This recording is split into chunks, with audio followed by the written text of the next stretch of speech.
Hey guys, welcome back to the channel. So today we're back on the Ford Focus. Now 2 weeks ago we had a bad fuel leak. I don't know if you've seen the previous video. If you haven't, go check it out. Real simple fix. That's all done and dusted. Now 2 weeks later he's come back. I've had a little look, plugged it in, diagnosed it, ABS sensor. So yeah, basically going to show you how to replace a rear ABS sensor on this Ford Focus. Real simple job, guys, and if you follow to the end I'll actually show you a little trick to actually knocking the light off, which was a bit of a shock to myself. And yeah, let's take a little look.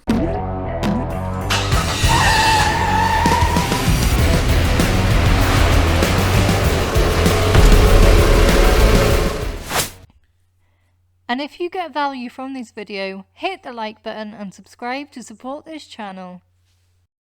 Right then guys, so here is the faults on the dash. So if I just start the car here to get rid of all the other warnings, you'll see that we're left with these three symbols. Now obviously the exclamation mark is the handbrake. As you can see, I let that off.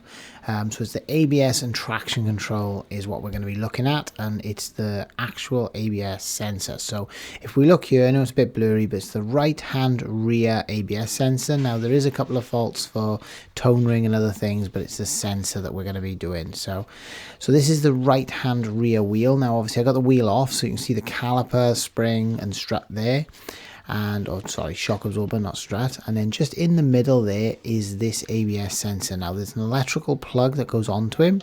So the first thing I'm going to do is release the catch. It's got a little catch you kind of push in with your thumb. It's a bit hard to show you and point it out. It's just on this side of the plug by here. So you push that catch in by there and basically remove the plug. It's towards the front of the plug, the actual catch is. So it's just kind of, you kind of just press it in and pull it off.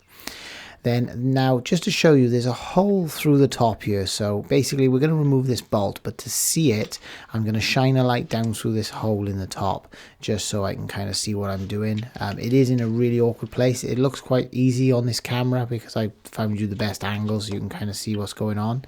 But when you're actually leaning in through the wheel arch, it is a nightmare to get to. So I'm just going to line up the socket by looking down through the hole.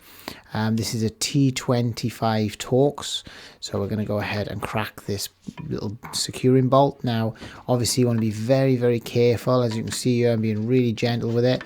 Don't want to snap this off because obviously if we have to drill it out, it's just in such an awkward place.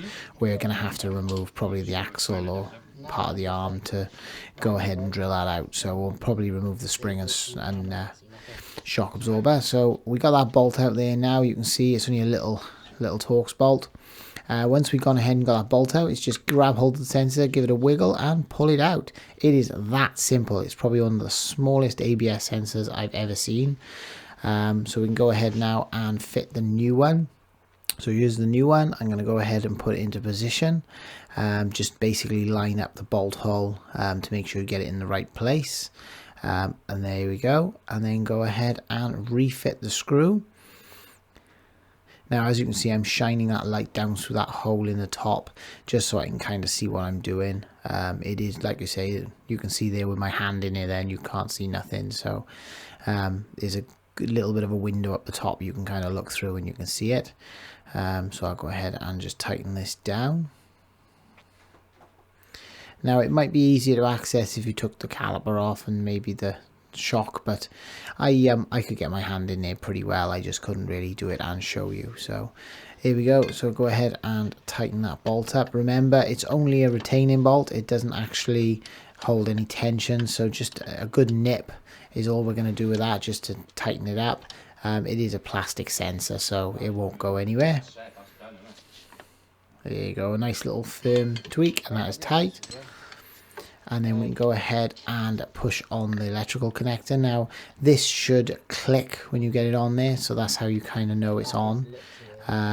So just basically give it a firm push until it kind of clicks, and then you know it's on. So once we've done that, then we're going to go box the wheel back on and drop it on the floor, and then we'll take it for a little drive and see what happens. So I thought I'd make a little video in the car. So as you can see, as soon as I've started the car, the traction control light has gone out straight away. Now we're just pulling off my drive here. I wanted to show you the light basically as we drive down the road. Now we haven't cleared any fault codes. All we've done is replace that sensor, and there you go. I know the steering wheel's in the way then, but as you can see, this, as soon as we got it over about 5 miles an hour, the light went straight out. Right then, so just a note here now. So obviously I did use my diagnostic computer to actually look up the fault code. So obviously to know which sensor, so you may need to do that to find yours.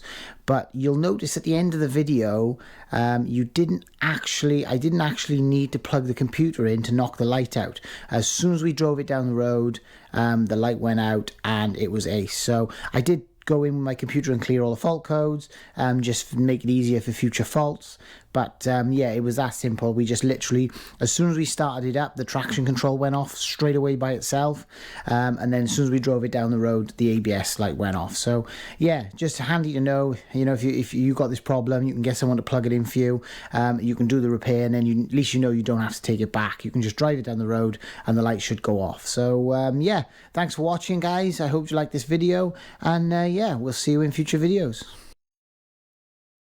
And if you get value from this video, hit the like button and subscribe to support this channel.